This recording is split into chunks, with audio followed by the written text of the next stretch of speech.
And I thought that finding my voice was to do this one thing, like have this one style, go all in, and that's how you create your career. But I was never able to like really do that because anytime like a new opportunity came to do like a different kind of project, I would jump on it. So I was like always postponing finding my voice. Then I had like this really nice conversation with an artist, Gary Baseman. Like your point of view is not a style or a discipline or a technique.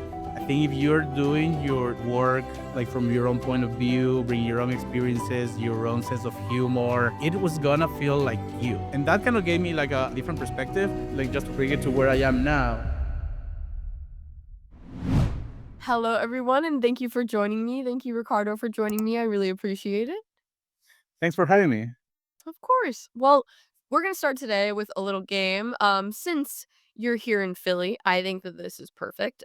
We have a list of what we like to call rapid fire Philly questions. So, All right. most of these are like one word answers. You're welcome to explain them if you'd like, but in as short of amount of time as you can. Um, and yeah, it's just your opinions on your favorite things in Philly, and such, etc. Does that sound good? Yeah. All right, let's get started. Okay, first question. The first word that you think of when you hear Philadelphia. Hmm. You're thinking too hard. Just that first word. Yeah, chaotic. Yeah, yeah, I would agree with that. Okay, what celebrity do you think of when you think of Philadelphia? Um, uh, Betsy Ross. Huh. Is that a celebrity?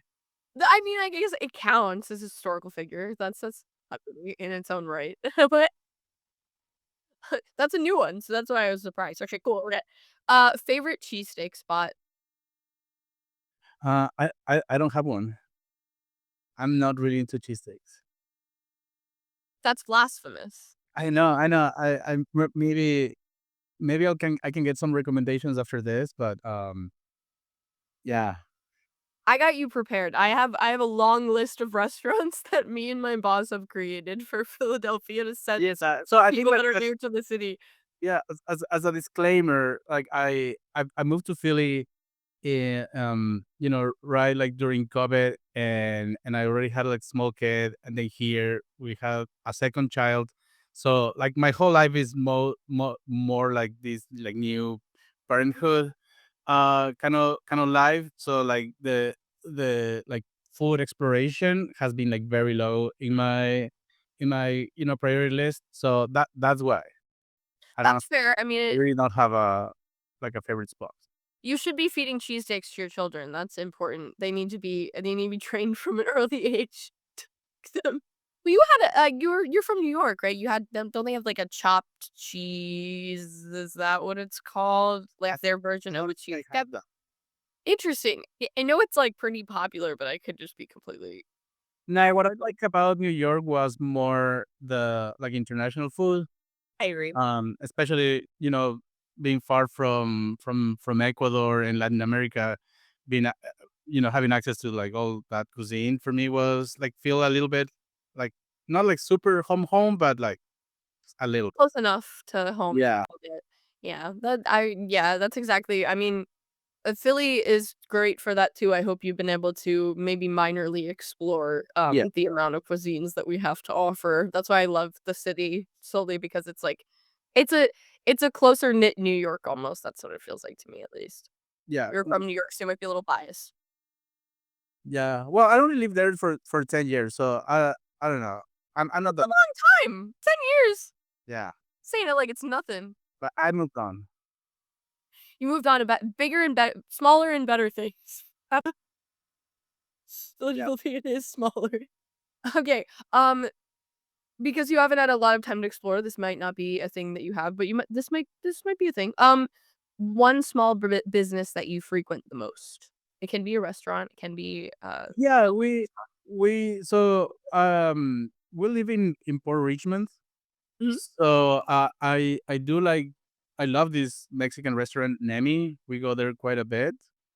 And then there's also this little coffee shop called Little Susie that we also go quite a bit. I love Little Susie's. That is one of my favorite places. Is this okay, wait, okay, let's make sure we're talking about the same thing. Is the place with the hand pies?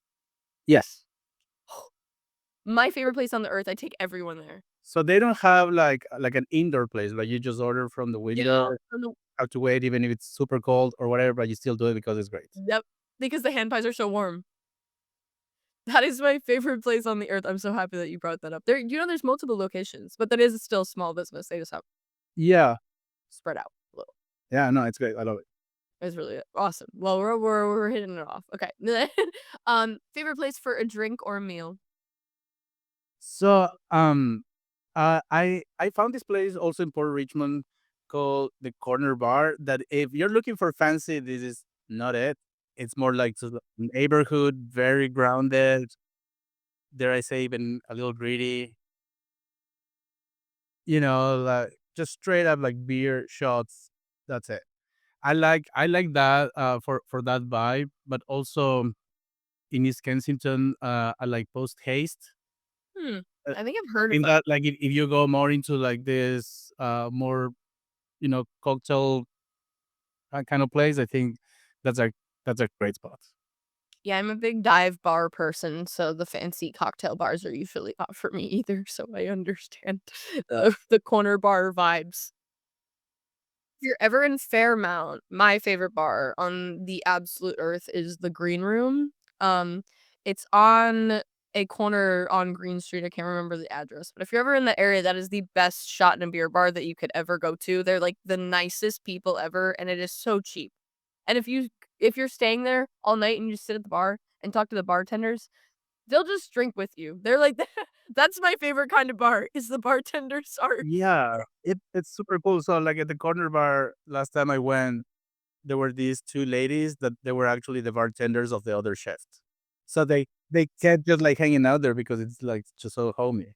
Yeah, right? Those are my favorite kind of places where you kind of feel at home. I think it's weird to feel at home in a bar, but it's also, maybe people might be judgmental of that, but it's just like it's a community, like when you regularly go to a place and they remember you, it's just really nice. And they take care of you because you're, like, hopefully nice to them.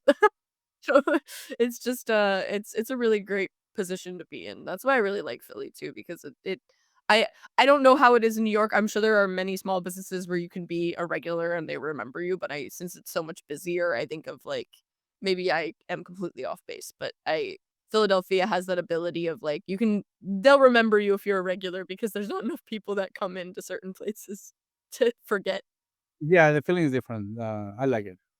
I'm happy you like it. Yay. Okay, okay, okay. Last thing. Maybe this could be a wholesome thing. Maybe this could be negative. I don't know. But if you were to change something about Philadelphia, what would it be? Um, I would say the drive-in. Um, yeah, I do not enjoy the drivers here. I always have to be very defensive. But like, luckily I grew up in Ecuador and I learned how to drive there. And you always have to be like extra defensive. People Oh, that's good. they drive kind of crazy. So here I see that happening. But yeah, people like just passing the red light or just like going from like the right lane all like 3 4 lanes to the left like without even a signal. It's kind of common. So, Classic Philadelphia. Yeah. No, so I would spot like on. yeah. I would I found out, while I was living here because I had the same problem. I'm from New Jersey, and people say a lot of bad stuff about people from New Jersey that drive. But Philadelphia single-handedly has made I thought I was a good driver before. Um, Philadelphia has single-handedly made me a better driver because of how poor the drivers are in Philadelphia. I think that you have to be better in order to not get in an accident every time you have to drive. I found out that the training to get your license in Pennsylvania in general is so easy, and that's why the drivers here works, because there's no in New Jersey, you have to have 6 hours of training with, like, an instructor, you have to pass your driver's test, and it's definitely more extensive than the Philadelphia one. I've heard some people don't even have to do parallel parking, and I'm like, "You have to know how to parallel park to The listen." city, of course. Well, so people aren't even they don't even have to pass a parallel parking segment in order to get their license, which I'm like, "Wow, that makes sense because 'cause I've watched people hit my car trying to parallel park." So that is the road. Yeah, that makes sense. They just handing out driver's licenses here. They're just handing out driver's licenses. That is why. So, I resonate with that idea entirely. Um, well, we're off to the we're now we're gonna get into the professional stuff. We've done the Philadelphia stuff. I appreciate you. You've already, I feel like, incorporated yourself into the city well. So you seem like Yeah, so my child, uh, she was born here, so I do have a Philadelphian kid. On amazing. so It's that, a privilege. will remember that forever, you know? That's so lovely. Well, okay, so now that we're past the Philadelphia things, I wanna hear more about you. So could you, just talk about yourself for a little bit? Tell us how you got to this point, in, like, your professional career. Tell us a little bit about what you're doing now. I know maybe you can't reveal too much into depth, but, just, like, the kind of things that you're doing today and, what you like about it. Yeah, so I think my whole, my whole, working life, but even when you beyond work, has always been about exploration and always trying to like learn a new thing and learn a new skill, learn a new something. So I always mention that I started in in the creative world when I was maybe 3 years old. I started drawing. So it's been with me forever, like since before I can remember.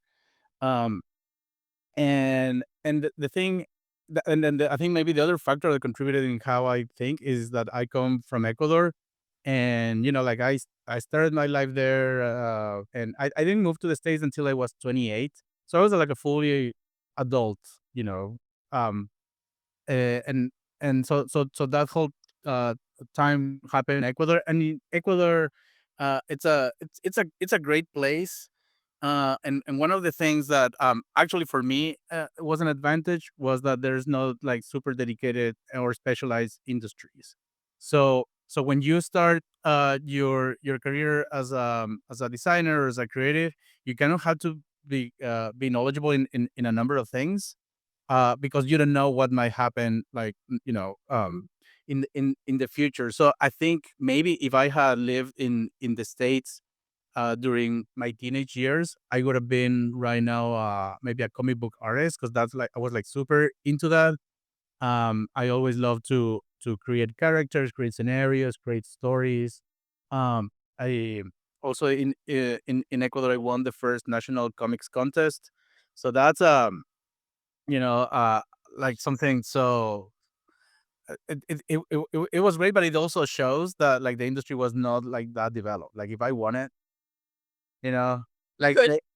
maybe here, like more competitive landscape, more resources, everything. Maybe I could have gone that way, but so I decided to when I chose to go to school.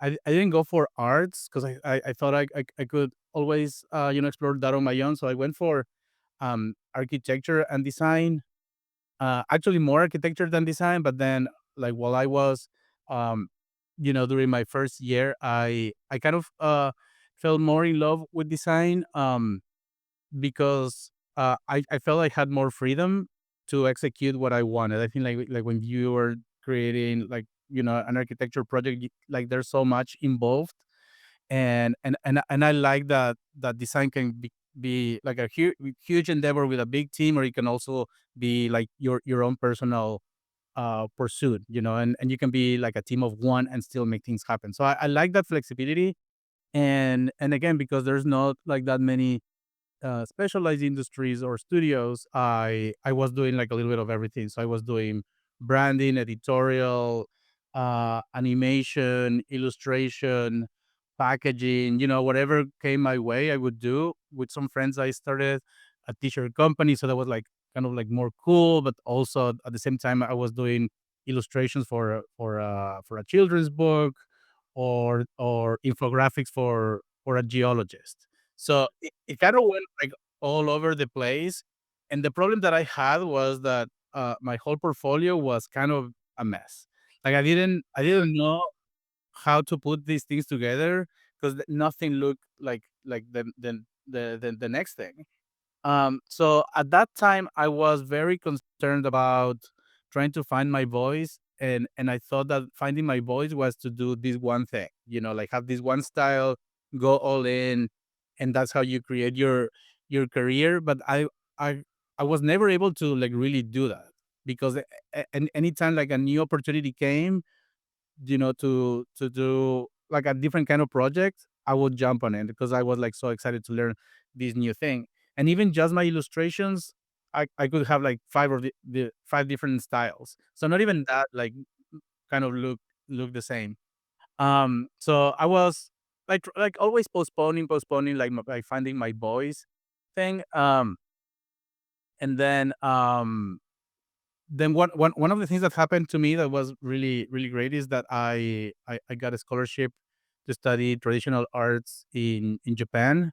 So it was traditional Mhm. painting. I did that for a full year, and that was awesome because I got detached from like all my digital stuff that I was like super into, and just became just rice paper and black ink painting bamboo for 6 months. It was almost meditative, and that also taught me how to think about composition and beauty like in a different way. When I was coming back from Japan, this friend from college contacted me and said he was going to start an animation studio. So I was like, "Oh, that's awesome! Like that sounds great." And he was like, "And you can be the art director." I was like, "Oh, it has art and director in the title. I'll go for it." I didn't even know what that really meant, but it was a cool experience. I worked with them with that friend and another one. So we're just a company of three people really at the beginning, and I worked with them for a little over a year, and the just the learning curve was so expedited because we were always saying yes to projects and we didn't know how to budget time, resources, talent, It's knowledge. very new. So we were always in big trouble, not sleeping. But I think like when you are like early on in your career and you still don't have like massive responsibilities and you still don't need a lot of sleep, yeah, maybe like go for those 5 Red Bulls a day and just like dedicate yourself to the craft.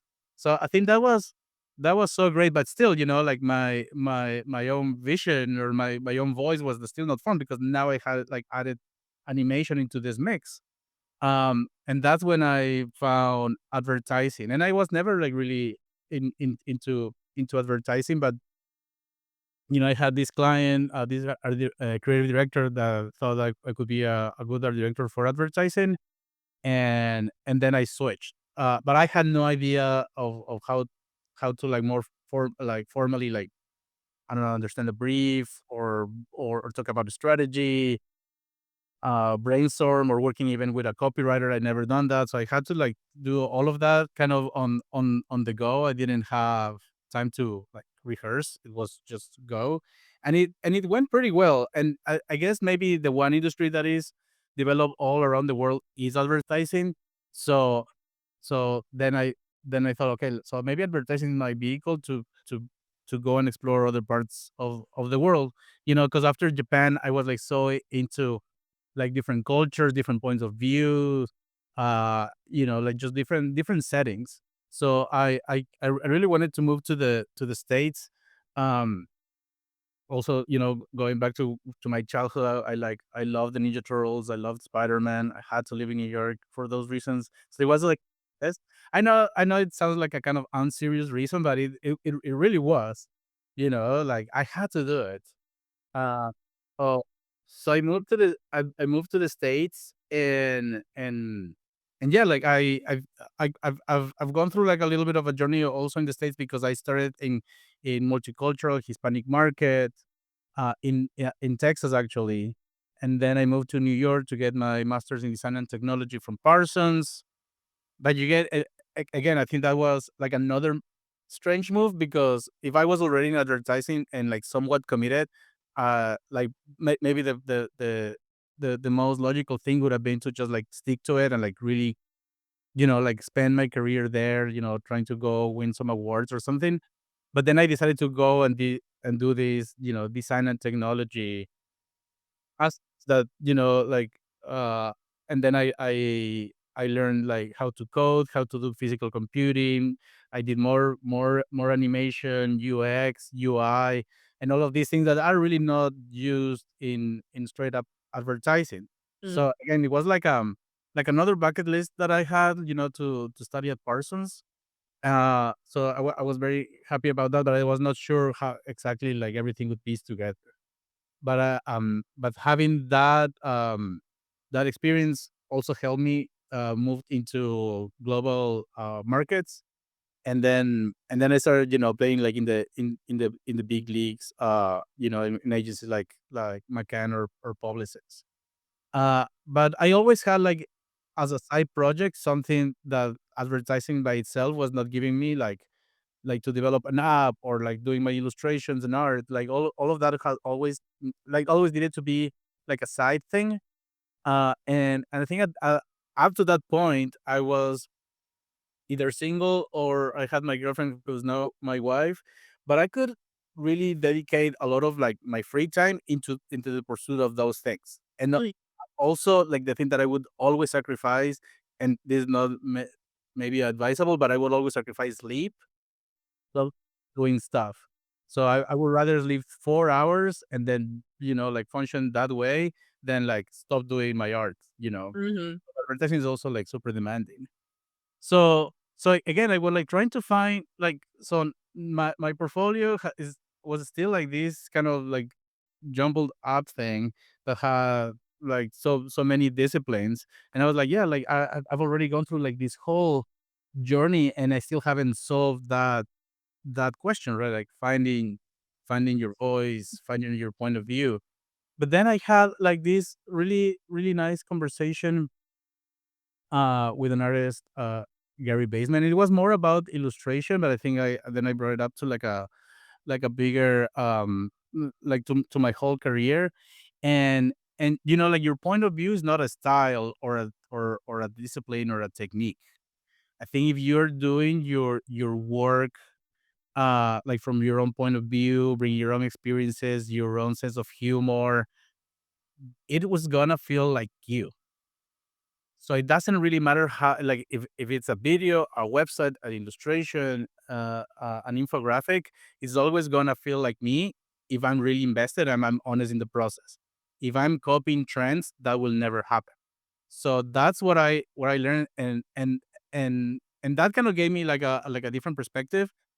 And then to and then like just to bring it to where I am now, I have this opportunity to work at Comcast, and I'm the executive creative director of Comcast Creative Group. That's it's part of Comcast corporate.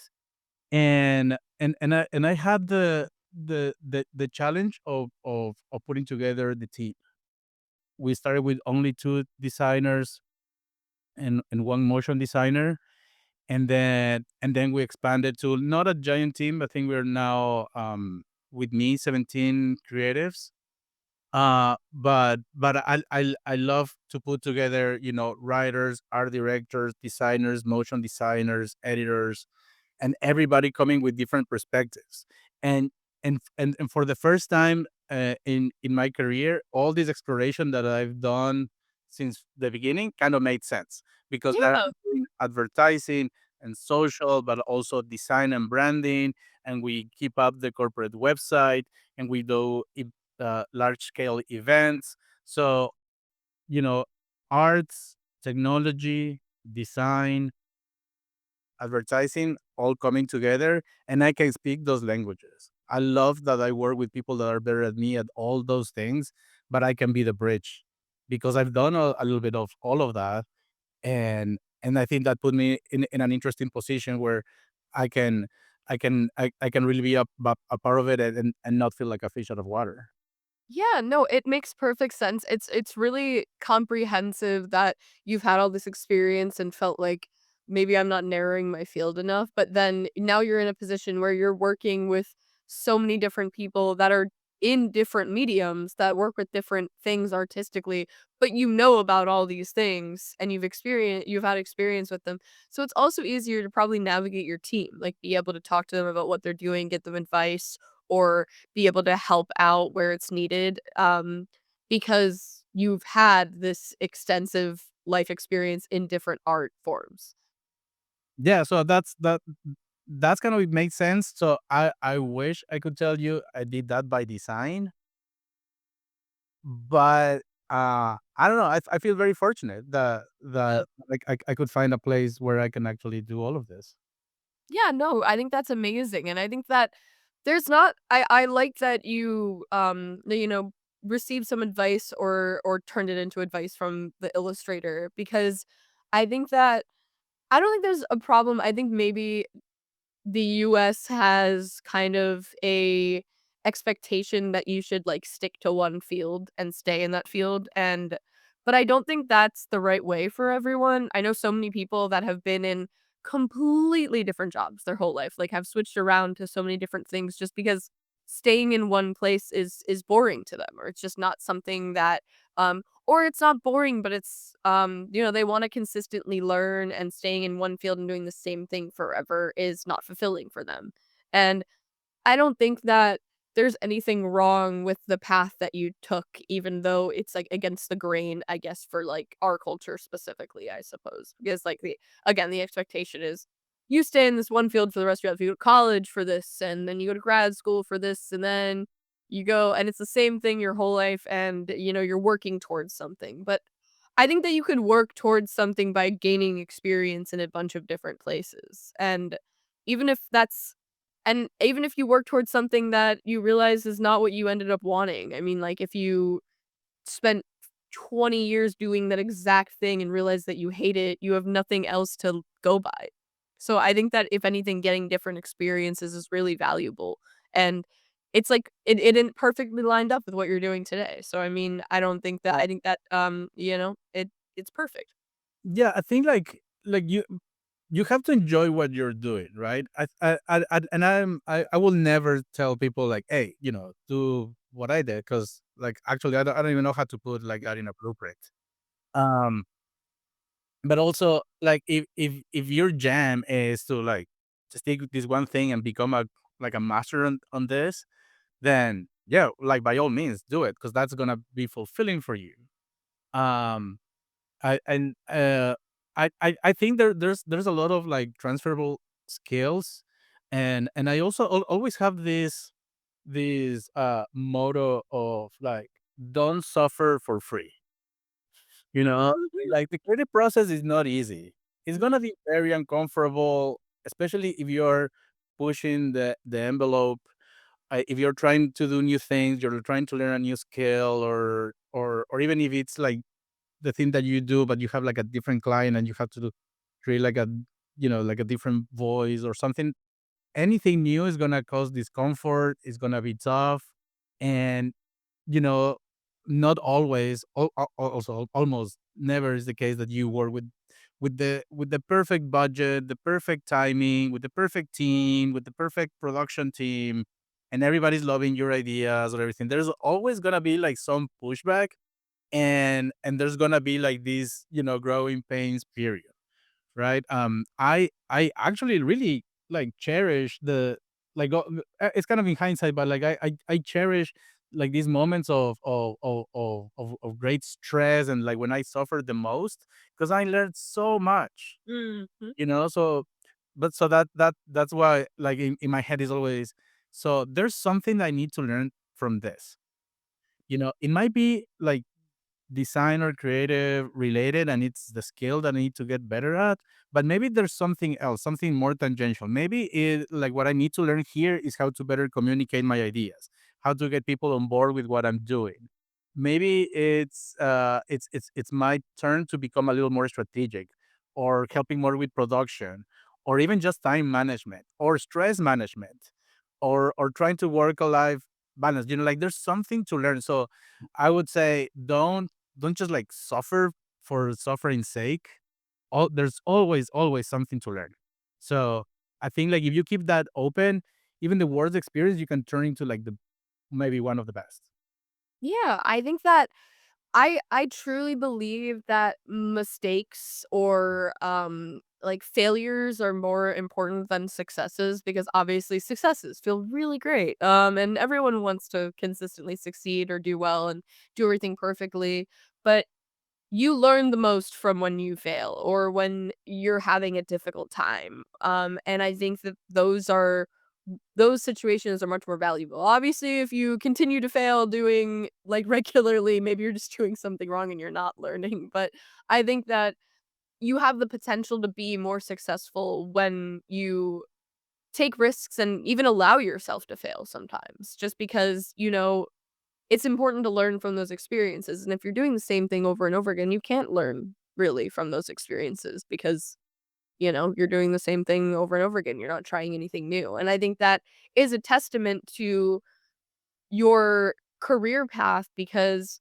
you've had so much experience in different places that you've probably been able to learn so many different things. And I think that's of more value, whereas, and don't quote me on this. I don't want anyone to beat me up for spending 40 years in a career in this very specified career. They're probably so good at it, but I mean, um, but I think that sometimes that provides more value in the long run because you've had all these different lived experiences, whereas, um, in comparison to a very n- uh linear trajectory where you are doing the same thing and not learning in the process, or maybe you're not learning as much as you could because you're not, like, going against the grain or, like, thinking outside of the box. Yeah. So also one thing that that I've tried to do is like in this search for like knowing more and know more things. I've always tried to have what is like my thing that I'm like really good at. So like for the most part, very horizontal, but there are a couple of things that if everything goes to shit, I can and I have to be like my like a one man band. Can I survive? So Mhm. I have so through this time I've also have developed I don't know 4 or 5 different hard skills that I think I'm really good at, and I can go with that. So for example, like maybe coding, maybe that's not one, or like photography. No, that's not definitely not one of those. Animation, very hard. But then others, I think I can like really just run with it, you know. Yeah. So I would balance always, like because the saying is, like jack of all trades but master of none. I would Yeah. say, yeah, You wanna stretch yourself too but thin. like be very good at an, a couple of things, and I try to learn horizontal like from that. Yeah, exactly. I think that's a very important note to make because I think that you can stretch yourself a little too thin if you're learning from too many places because it's like it's almost if you're learning for too many places, you don't have time to absorb the information, if that makes sense. Like it's you can have knowledge in a bunch of different spaces, but if you're not really good at something, then maybe you don't provide value for example, like an agency or a company or whatever, you might not be able to do that. Or you might not even be able to provide value for yourself as like you one man band, so to speak, of if say you lost your job and you had to do something really well on your own to like make ends meet or whatever it may be. If you were in that position, if you were not a master of anything, would you be able to do that? And I think that that is a difficult balance to maintain sometimes when you do have an interest in a lot of different areas. Yeah, that helped me at the very beginning of this job, and sometimes even now, because we were like thinking big and we were more ambitious, but then building a team takes time. So a number of times, it's not just, oh, I have the vision, just execute. Like we have a team of 3 people, so like roll your sleeves and you're it, right? So Mhm. um so I'm very happy to do that. I still um try to find to make myself active in a number of ways, and keep designing, keep concept team, doing all of those stuff, so I don't just become like an armchair creative. I always try to keep honing my skills, because I think that's important, but also that's something that I enjoy. So so um so yeah, that's kind of where I am now. Like I do enjoy that process. Um and like sometimes we do have like these bigger projects, and we don't have an infinite team. So like if I have to be also part of the team, I you know I'm so happy. Aw, well, I think that's a really wholesome note to end on because we're a little over time, but I think that it was so wonderful to learn about your journey because I really do appreciate one that it's non-linear because I do think that that is like the majority of people, like you can't necessarily expect exactly where you're going to end up.